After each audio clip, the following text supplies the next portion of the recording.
as a parent, you want your offspring to be part of you in every way. And for us, having him just the one person, the one child, it was everything for him. And there's that whole filial love kind of a feeling, and that he's ours, and everything that is for him. And sometimes you get that feeling that is it too much too soon? Is this too much too quick? Is this too much too much? But then that's what it is, and then it goes on. And I'm in the zone of Petrochem in my father's zone. So I kind of have to respect that boundary and learn how to adjust, not the other way around. When my maturity wasn't there yet and saying, oh, why isn't everyone listening to me? Why is everyone adjusting to me?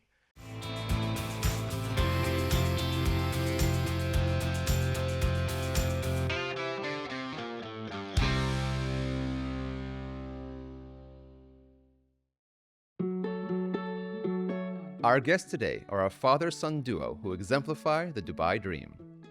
Yogesh Mehta arrived in Dubai in 1990, working a 2,000 dirham a month job. But only 5 years later, he launched Petrochem ME, now the biggest chemical distributor in the Middle East, and the 12th biggest on the planet. Petrochem specializes in the distribution, supply, and storage of a wide range of petrochemical products like solvents, chemicals, and lubricants, and delivers to over 50 countries. But as Yogesh finally considers hanging up his Petrochem hat, his son Rohan Mehta is poised to take the family empire onto its next conquest. Hello and welcome to Homegrown DXB, the show taking you inside the lives of the people changing yours right here in Dubai. I'm your host, Amar Bati. And I'm delighted to have with me today on the show Rohan Mehta and Yogesh Mehta from Petrochem Middle East, of course, a managing director and founder and chairman of the company. Thank you guys for being with us. It's a pleasure to have you. Lovely to be here too.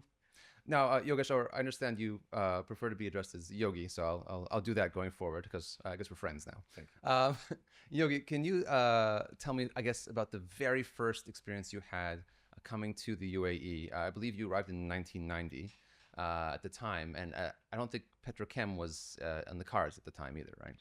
Well, I came here on the 15th of March, 1990, and as I've said many times earlier, I came on a hope and a prayer.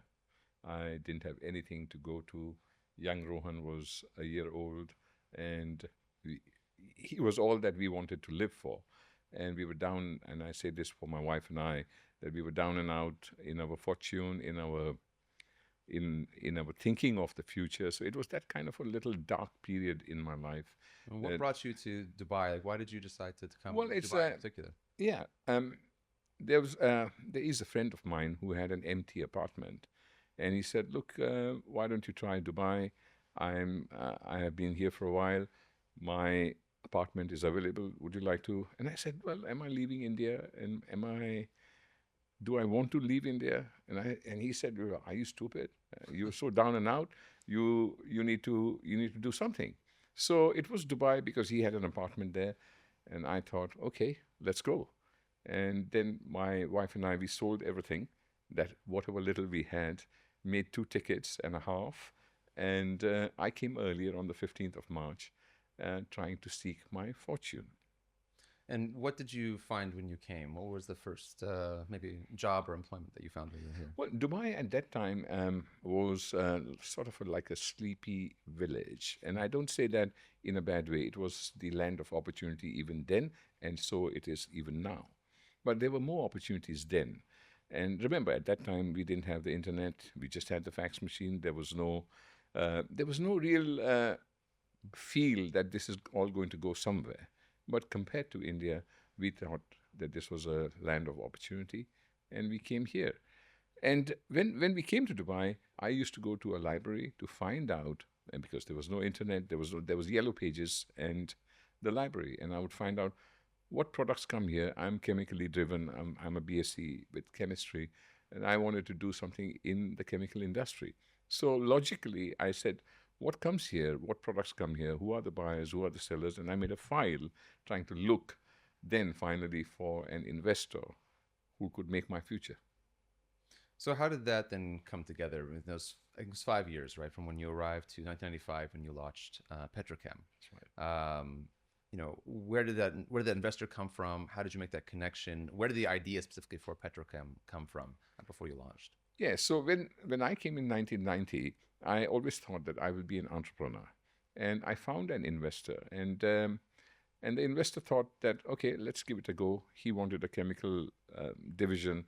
I wanted to do chemicals. So we started together. And the business grew because there was a lot of will, there was a lot of passion, there was a lot of ambition. And of course, the fabric of all of this is always luck.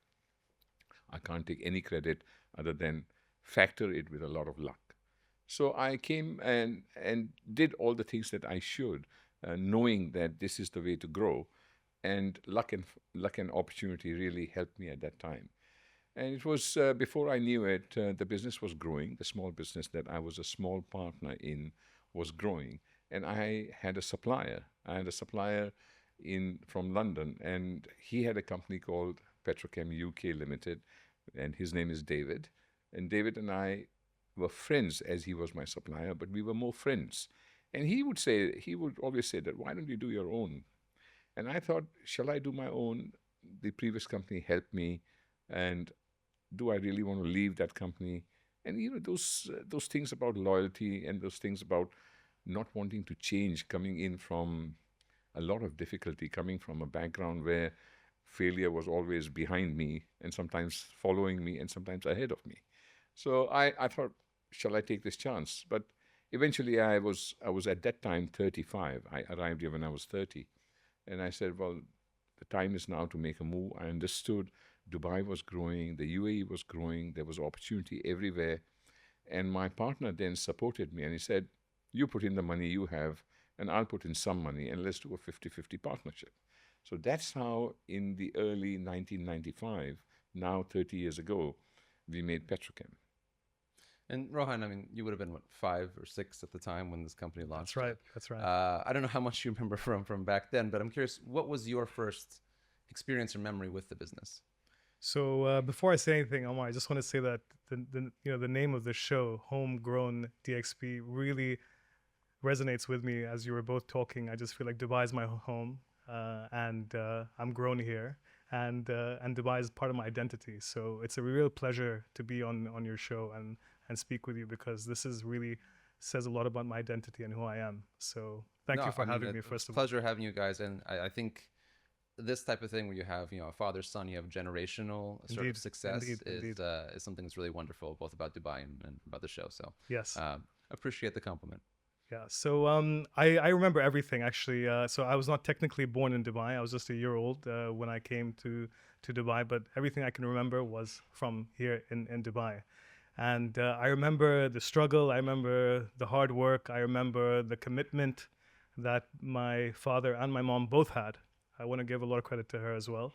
And I just really saw the business. I saw the people. I saw so much being shaped in those early years of mine when we were staying in Dubai. And, there was just empty lots everywhere, playing football in the sand. So these are the early memories that I have coming from school, and then my dad coming home from work. Everything was very simple back in those days, but there was so much emphasis on the business because as a family, we were really trying to make it. We were new, Dubai was growing, and we always knew that we were here to stay. So that's a big part of my life growing up in Dubai, and these are the things that I remember in the early days. And what about for yourself, Yogi? Those early days, those first, to say, 5 years, what were your ambitions for the company at that time? How did you scale that period? What were maybe some of the close calls you had? Did you have any moments where you thought it might all fall apart? Oh, every day. So, when you were young, and I'm saying when I came here, I was 29 and 30, there was a bit of the ignorance about how much more can I fail, or how much more will happen to me before I really give it up. And there was this sense of false bravado. But underlying to all that, I had a burning passion. And that comes with the age. And I said, I wanted to be a tycoon. I wanted to be a rich man. I wanted to have office around the world. Small things like I wanted to have a Mercedes car, and I wanted to fly first class. And not knowing to have a bicycle, I thought I should have wings and I can fly. So those were the ambition is very, very important to have, because that's purpose. And if you don't have ambition, there's no purpose. And for me, everyday morning was I was here yesterday. Have I advanced the next day? And those were baby steps. And those baby steps, the months became years, and the years became decades. And I thought, ooh, this has all happened. It's all added up. And then how did you, I guess, in those early days, decide how to expand the business? Which products to focus on, which markets to expand into? How were those types of decisions taken, as the business grew? Yeah, but you see, at that time, so we'll go back to 92 and 93 when Dubai was growing, the UAE was growing. Also, the world was growing because the internet had to come in 97, 96, 97. So the world was still growing, and there was an appetite for everything that the people wanted. And for me, I only understood chemicals. And what we decided, I thought that I should go to new markets. In 94, South Africa opened. And I was the first to go with my bag, and I went to South Africa, and we bought product. At that time, Iran was open, and I went to Iran, and I stayed there. I went to Taiwan. I went to Taiwan was so remote at that time, and we used to go and stay in small hotels, sit in the back in economy class, and spend the nights on the plane so you could work the next day. All those kind of things really helped. But there was opportunity, and really the most important thing at that time was there was opportunity. We took agencies. We had products that we thought that these are the products that the country needs. And I think we got lucky there. But there was a lot of thinking behind that. There was a lot of energy to say that let's go to the next level. Let's not do the mundane things. And that helped. Rohan, did you always imagine that you would join the family business growing up? Was that something that you assumed from a young age, or that's something that developed over time? Yeah, great question, Omar. And of course, I get that a lot. And I think in my early days growing up, when I was 3, 4, 5 years old, I remember pretty much Petrochem being incubated at home in our 2-bedroom apartment in Bur Dubai. I remember colleagues and the team, it was only about 3 or 4 people at the time, coming home. And we had one computer, it was on the dining table at home. And I remember my dad and all of the colleagues sitting around that table with a fax machine, getting work done, getting LCs read, getting documents sent across. And I remember my mom cooking for all of us. So that was embedded within me, and I saw the business grow from literally zero to where it is today. But of course, significantly every month, every year, and over the decades. And I was a big part of it. So I really felt like it was mine.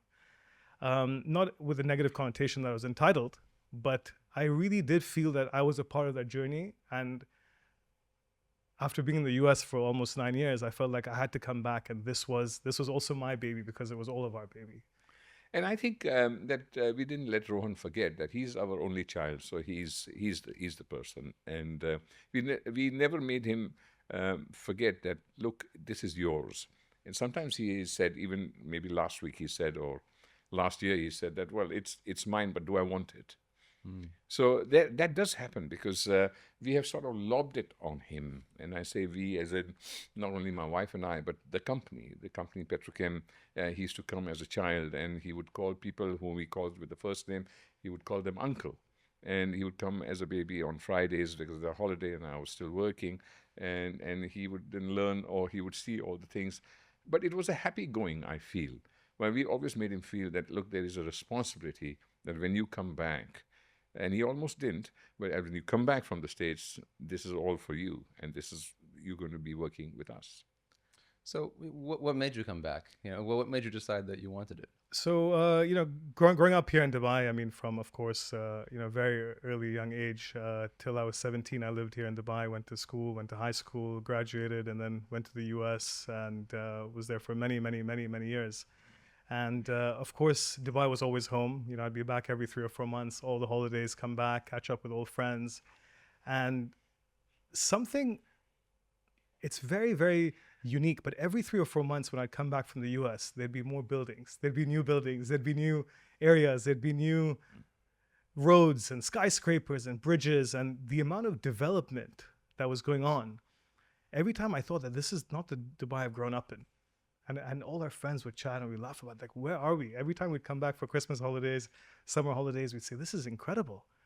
And I think that always stuck with me. And as I was in the US for so long, I for somehow Dubai just attracted me and all my friends as well, like a magnet. I mean, I grew up in Dubai, and as we've been saying, but all of my friends as well that were with me in the US, we all came back, whether they were Emirati, from the Gulf, or from other countries as well. People at my age and stage and phase who were born here and had something to come back for. It just attracted us like the magnet. I mean, there's nowhere I could imagine being. And every time I'd come back and say, okay, maybe I'll do this, maybe I'll do that. But what really got me in was the company Petrochem. And I think I said that, okay, I'll do this, I'll do that, I'll enjoy my time abroad. But I know Petrochem always felt like home. And this is, again, I come back to that, the title of your show. It's truly homegrown. And even I think the values within me on the business side were homegrown as well. The business of Petrochem was so close to all of us. As you can hear from my dad's story, he had a dream. He came to Dubai, and of course he didn't go for the American dream, where I'm sure lots of his colleagues from India went to America, but he followed the Dubai dream per se. And you can hear from his voice, from his tone, you can feel that he had so many dreams, he had so many things that he wanted to achieve. And when somebody who you live with has such a strong vision and is so passionate, I mean, from flying economy to flying first class, and it's just these small things, but of course building a legacy. And he talks a lot about that, and he says that, I mean, he just said that, he would love for me to be a part of it. So there's so much manifested, so much positivity manifested. I really felt like this is my calling. And Omar, one day I said that that's it. I literally woke up. I was working at a job in the US. Everything was fine. I said, okay, you know what? I think I'm going to wrap it up, and I'll be back in Dubai in a few months. So I took a short break. What year was this? This was in 2013, at the end of 2013, and I said, okay, you know what? I think it's time. And I'm so grateful now as I look back, and I'm here, and if I look at the decades of our life and the decades of Petrochem, which is all over 3 decades old now, and how much Dubai and the region and the Emirates has grown, and how much it's given us, that we're so grateful that we just want to do more for the country, for our people, for our city. And that's really what brought me back. So I was never forced. I was never said, okay, now you got to come back to the business. It was just a natural calling. And the business and the momentum of my father's vision and the drive and the team kept getting stronger and stronger. They just never get tired, these guys. They just keep going and going and going. And like my dad said, that a lot of the team are still part of the senior management team. And I used to call them uncle and auntie and all that. You still call them they're still there today? I don't. I keep it professional. But they're the same people that have built this company brick by brick. And I'm so grateful to be a part of that team who's founded the culture, who's built the company. And now I feel like it's my calling as well to let's see how far we can get with the legacy. Of course, we know that most third or fourth generations businesses don't really last, but this is still generation number 2. So I'm going to give it my best shot. And thanks to the region and the country and the growth, I still feel like we have so much to achieve. Absolutely. Well, I definitely want to sort of look forward, but just before we do, I want to take an opportunity to go a little back into the history again. Sure. Because I think it was quite notable that you launched the company in 1995, and then in 1999 you had the Jebel Ali terminal, right? I believe that's when you launched that, and again 4 short years. Yeah. I'm again curious how that came about, how you managed that, and then also sort of to bring it maybe a little bit full circle. There's another terminal that you're launching right now, right? Yes. So that is something that feels almost like a full circle moment for the company in some cases. Of course. So yeah, tell me about 99, and then we can talk about how that's impacted or manifested the terminal today. So whilst we built the terminal, we call it Terminal 1, from 1995 to 1999, and even till 2000, it was built in 4 phases. And the principal idea was to create barriers to entry. If we had a first-class, chemically sound, state-of-the-art logistics and bulk storage terminal, then who else would compete with us? Because the idea in distribution is to deliver just on time. So if you can, and these are bulk liquid chemicals, they don't come in a bucket or they don't come in a bottle. They come in large ships, and then they arrive in road tankers, and they're delivered where the customer wants it in. They call in the morning, they want it in the afternoon. And that just-in-time delivery, creating barriers to entry, and getting the the agencies that we got then, which were a low-hanging fruit at that time because they loved our concept. And bear in mind, we were very young and we wore our best suit and we went there and we had blood in our eyes and we said, we are the people. And, however, and to the point of being foolish and very aggressive, we got agencies by sometimes not saying what we should have said. I'm not calling that lying, but I'm saying that we were very innovative to convince our suppliers and get credit even at that time. What money did we have? And in 95 and 97, it was way until later that Petrochem became a $1 billion company and it's now a $2 billion company. But those were the growing phases where we were on the right track every time. And we were thinking, if we follow this path, that's where we were going to go. And that required a lot of enterprise, and some of it worked. Well, it seems like quite a bit of it worked based on sort of the upward trajectory of the company. Yeah. So what then was the impetus for the terminal today? So Petrochem was founded in 1995, and like my father said, we're bringing in petrochemical raw materials to feed the manufacturing industries. So as the country and as the region started growing industrially, they needed to import raw materials. So they needed some place to store it, to package it, and to transport it. And we built that storage terminal and the infrastructure for petrochemicals at the port here in Jebel Ali. And this was in 95, and we built it in 4 phases. Is that because the capex was huge, so we had to kind of split it all up, and we built it. And that is actually that's the secret sauce really, Omar, to our success, because that we had that infrastructure, so we're resilient. That made us very resilient. And over the years, as business has only been growing, thankfully, thanks to the country and of course the city of Dubai, manufacturing has been growing, and the UAE has become a global hub. So a lot of petrochemicals come in, they get repackaged, and they go out. So as the UAE and the city of Dubai became a large hub, we don't only supply petrochemicals to the UAE or the region. Now we are a supplier to the world. And because of that, we had to grow our infrastructure as well. So this is timely for Terminal 2. And it's been about 4 years now since we've been building Terminal 2, and we're about to inaugurate now formally at the end of this year. And Terminal 2 is double the size of Terminal 1. And I'm proud to say that we built it in 1 phase. So it's been a lot of work. It's been a lot of commitment. It's been a lot of ups and downs, of course, during the process of building it. But we see the future, not only in our business, but we see the future in our products, in our geographies, and of course in the country and the region. And we also want to give a sign and a signal to our customers, our suppliers, to our partners, and of course the authorities that we are here to stay. And I'm going to say that a lot because we believe in the city, in the country, in the vision, and in industry, in manufacturing, and we always want to be there where growth is, and we want to adapt. Speaking about the state of the industry today, and I think obviously you have this ambition, to grow with the industry. But Yogi, I've seen in previous sort of remarks that you've commented on challenges of oversupply in the market right now. A competitive business environment. What, to your mind, is the state of the industry today, and how do you deal with that? Again, I understand this is a more modern issue. When you first founded the business in the 90s, there's a little less competition. Yeah, I think, it is very clear that we are in an oversupply situation around the world. There are many political issues that are not resolved around the world. That is creating a lot of disruption in the market. China is producing and is going to produce more and more than we can even dream of. If the world needs 2, they got 200.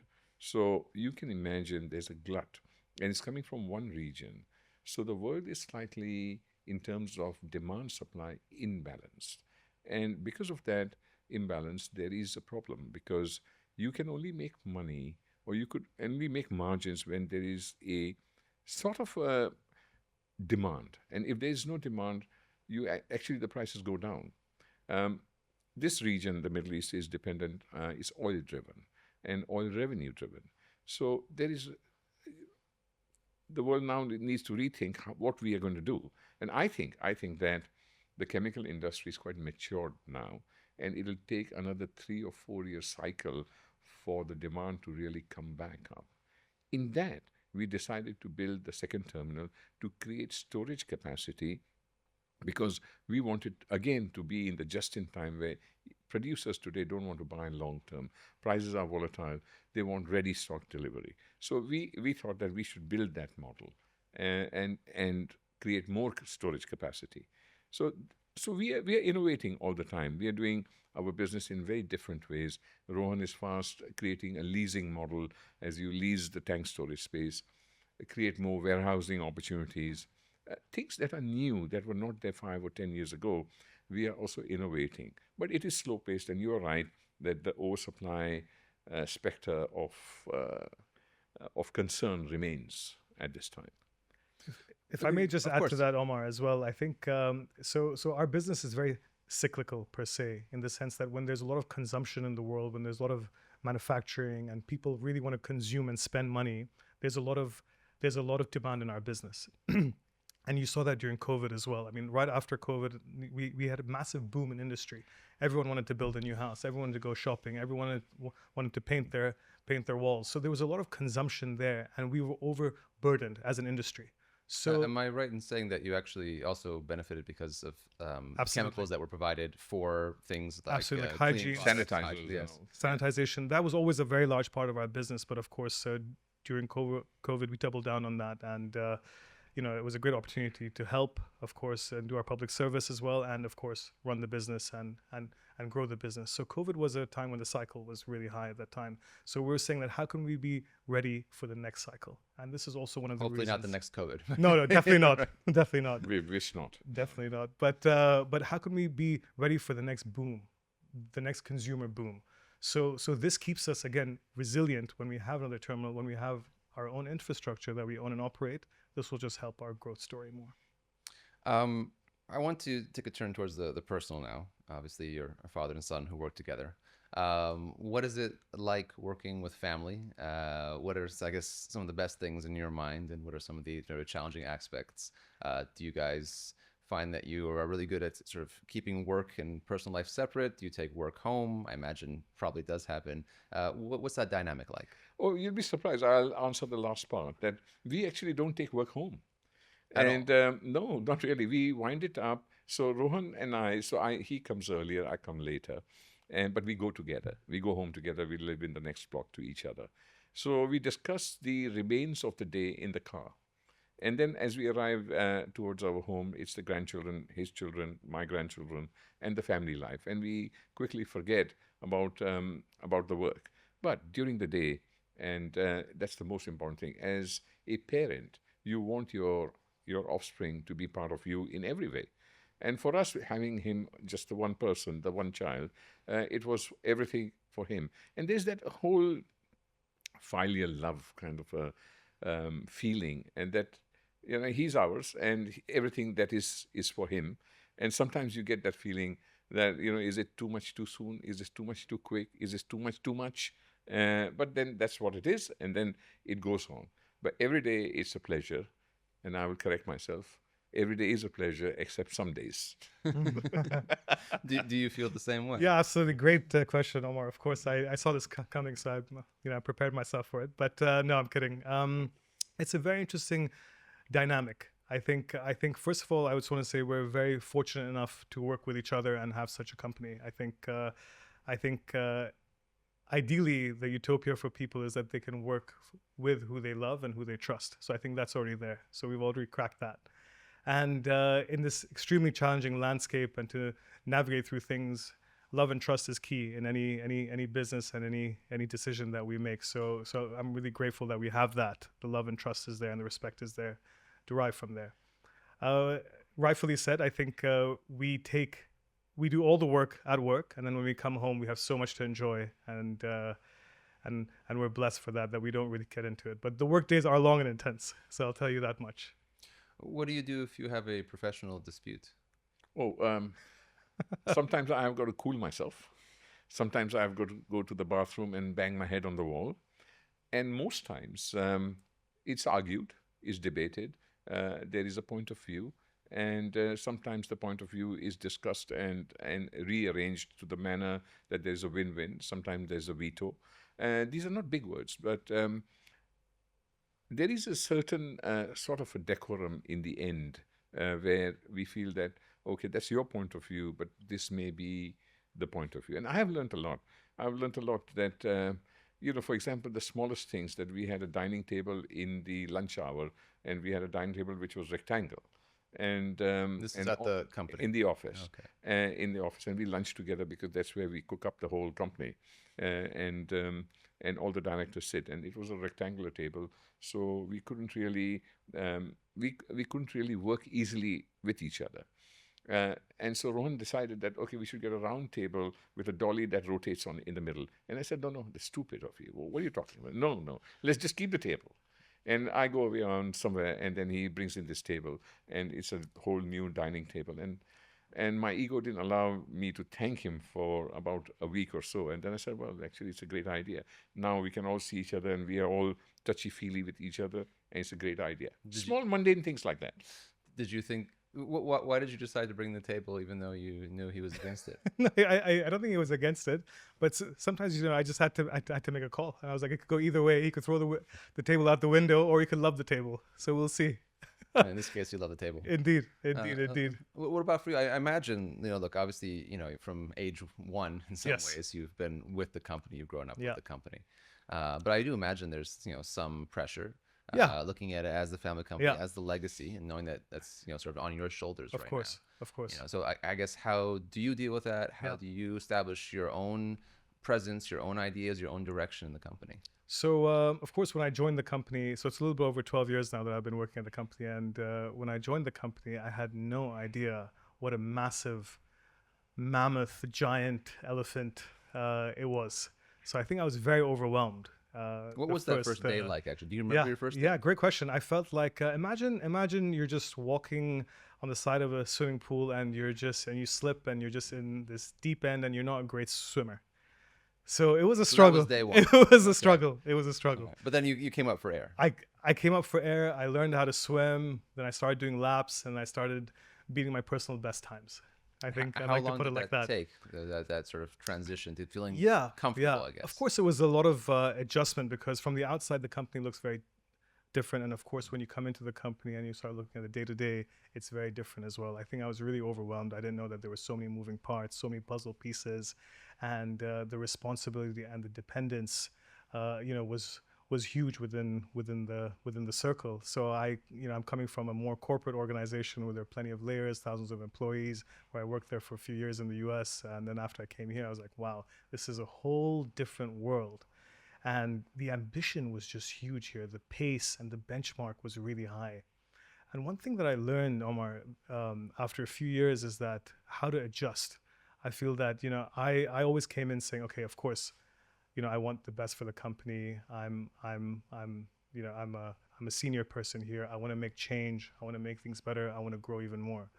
But I think, coming back to our question for the both of us, is that I only learned this a few years later, after I got a little bit of maturity in the business, saying that I am the new kid on the block, and I'm in the zone of Petrochem, in my father's zone. So I kind of have to respect that boundary and learn how to adjust, not the other way around, when my maturity wasn't there yet, and saying, oh, why isn't everyone listening to me? Why is everyone adjusting to me? But that took 4 or 5 years. But I think now we are working beautifully in harmony. The company's growing year on year, and we built an incredible team. So the days have changed from my first year at Petrochem till 12 years later from now. We're diversifying, we're growing, we're building more infrastructure. We've grown geographically in Latin America and different parts of Asia. And I feel like I'm a big part of that story, and people are actually listening to me, and it's actually happening. So I'm very grateful, but the days were very different. And of course, some days are good, some days are bad. But at the end of the day, the team really works like a family, and that value was really instilled when Petrochem was built, in that 2-bedroom apartment, where we were a family then, and we're a family now. Yogi, when did you realize that Rohan was ready to take on the reins of the company? Well, when he graduated and then he started working in Dallas in a chemical refinery, it was always said that he should get experience from the parental point of view, that he should get experience, study in the States, have lots of fun, then get some experience there, and then it's time to come back. And I always thought that I never for a minute thought that he won't come back because he never gave such a signal. And Dubai is paradise, and the home is fantastic, and everything here is not what it is there. So there would be a lot of opportunity for him here, and also the welcoming. And there is not only from the family but from the company point of view, everybody wanted that who is there after Yogi and who is. And is he coming or not? The company is growing leaps and bounds. We need a successor. We need longevity. We need posterity. So those things were also an ask. But going back as Rohan joined, and then weeks became months and years, he would come and say, you guys are the mafia of the company, which is the old timers and the people who ran the company, and nothing grows under you. And will I grow under you? And I said, how do you mean? He says, well, you're here and I'm here and I can't grow. I said, okay, move sideways. You move sideways. And he said, well, he didn't like that. Because he needs excuses, because it's so frustrating to run at 100 miles an hour when you don't know how to run 100 miles an hour. And over here we come and say, how can we increase the speed to 120? So there is a saying in the company that the moment we come in the company, an event takes place every 30 minutes. There is some event, there is something. And before you know it, it's 6 o'clock in the evening and 7 o'clock in the evening, and the day is gone. So the volume, the disruption, the excitement, the creativity at Petrochem is so huge. How will a young man, or how would a young man cope with it? So that we understood. And we said, look, you have no choice. And the more you tell younger people that you have no choice, they want to refute, they want to go against it.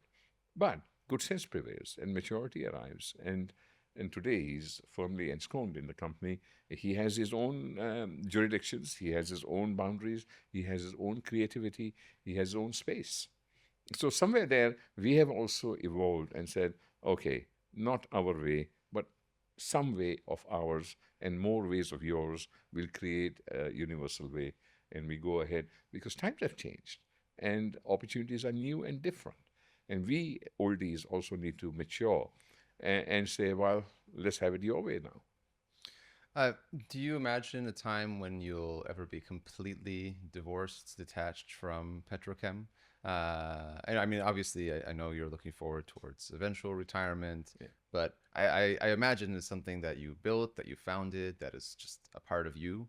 It must be hard to let go completely, right? Well, Rohan thinks that it's very hard for me to let go. But I declare every day to my wife, to my family, to the people of my company, that I am really wanting to go away. And so he says, why don't you go away? And I'm saying, time is not now. He said, these are the excuses that you create. And I'm saying, no. But say 2 years ago, I was more into the company. Today, I'm less. And my vision tomorrow and in the nearest future, not in the distant future, is to do less and less and do roles that are more for the culture of the company, for the ethos of the company, and a general management and give senior advice.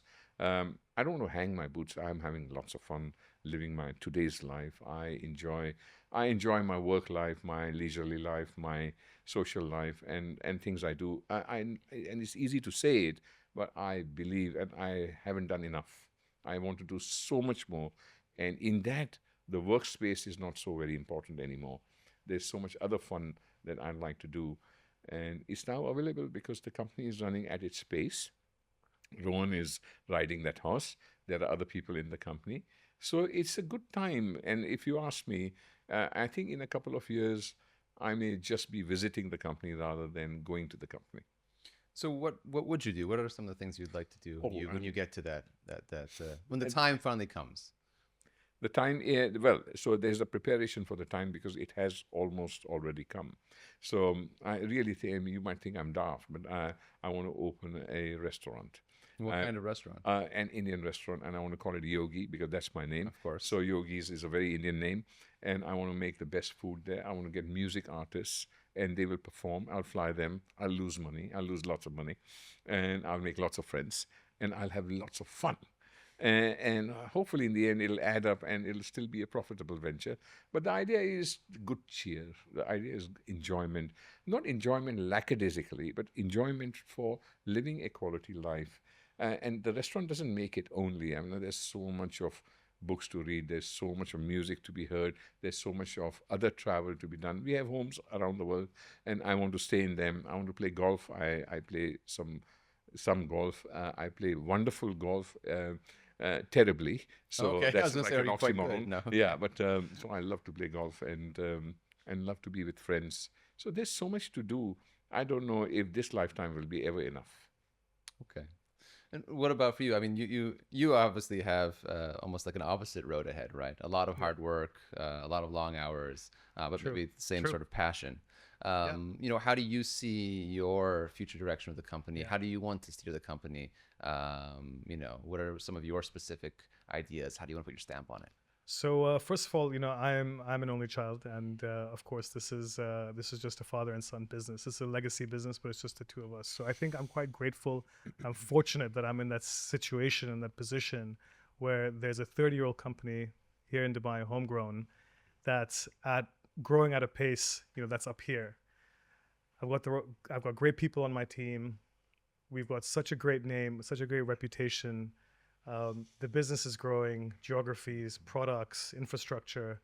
I feel like I have a platform. I feel like I owe it to myself and the team and the company and of course the family to springboard off this and build the company to a high trajectory. So that's what really excites me every day, saying that we've got all this going for us. Let's take it forward. So that's how I wake up and I look at things. In terms of the business, I think Petrochem really grew on adaptability. And I feel like that's my key focus today. So what worked yesterday may not work today. What worked today may not work tomorrow. So how can we look for what will always be working day after tomorrow? And that's the key, Omar, that I always see. And that's the vision that my father and the team always had. Like, why did we always remain number one as a petrochemical company? How did we always remain at the top? Because we were always looking at the needs of the future. And I feel like we're so fortunate we're in a place like Dubai and the Emirates where it's so future driven, it's so tech driven, it's so AI driven that it's natural for us to only grow and succeed. So with that in mind, I just see so much growth, I just see so much adaptability, and I see so much prosperity, not only of course in our company and our family, but in the business as well. So I'm very positive and optimistic of the future, and I'm excited. What would you both credit as the number one thing or factor that has contributed to your success? Maybe Yogi, I'll start with you. Well, I don't want to sound cliched. There's hard work and there's luck. Now keep that aside. There's many other things associated with all of that. And one is your skill set. It's your purpose. It is your passion. Life won't improve if you stand in one place. Life won't improve if you don't think forward. You need to think forward. You need to move. You need support. You need a good team. And you need a good heart. And it's very important to have a good soul and a good heart. And it's very cliched. But you see, for a small thing like when we began the company in 1995 and we had little money, we said we will pay our dues. The check will be ready. At those times, there were checks. Now it's transfers 2 days before the due date. And a collector would come. He would be a vendor. And we would give him sweets and a water bottle and say, you come here. We're grateful that your company supplied us product. Here is your check. Small things like that. We pay our salaries on the 26th of the month, now 30 years, 26th of the month. And if it's a holiday, it's 1 day before. Never, ever has it been delayed, ever. Our people, our attrition rates are almost negligible. People are 20, 25, 30-year-olds in the company. Tons of them.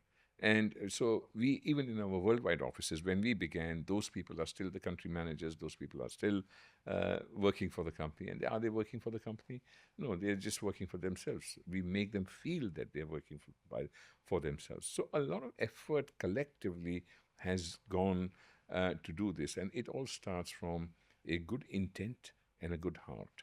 And that's very, very important. We have looked at adversity in its face, and there's been a lot of adversity. There's been calamities galore, And we have looked at that. And I have never slept badly with that. I say, okay, today it has rained, tomorrow it'll be dry. And there's always been that optimism. And that helps too. What do you think, Rohan? Yeah, I don't think you could have said it any better. I think, of course, from the ethos and the values that they've been instilled, it's been such an incredibly strong culture that they've built that I would like to say, apart from the culture, it's the team that we have. So I think everyone believes in one vision, and everyone is so committed and passionate when they come to work. So I give a lot of credit to the team. Well, that's a lovely note to end on. Yogi, Rohan, thank you so much for being with us on Homegrown DXB. And obviously, I think it's wonderful that you have this family dynamic. It's a homegrown company, as you said. And yeah, I know you were saying that third generation, fourth generation are challenging, but I think if you guys sort of stay the course, yeah, your grandkids will be running this company. Maybe we can do the interview when you're the grandfather, right? We'll be there. Thank you so I'll much. be looking from top. No, maybe you'll still be around. Who knows? Thank you so much. Thank you so much. We really Thanks so enjoyed it. much.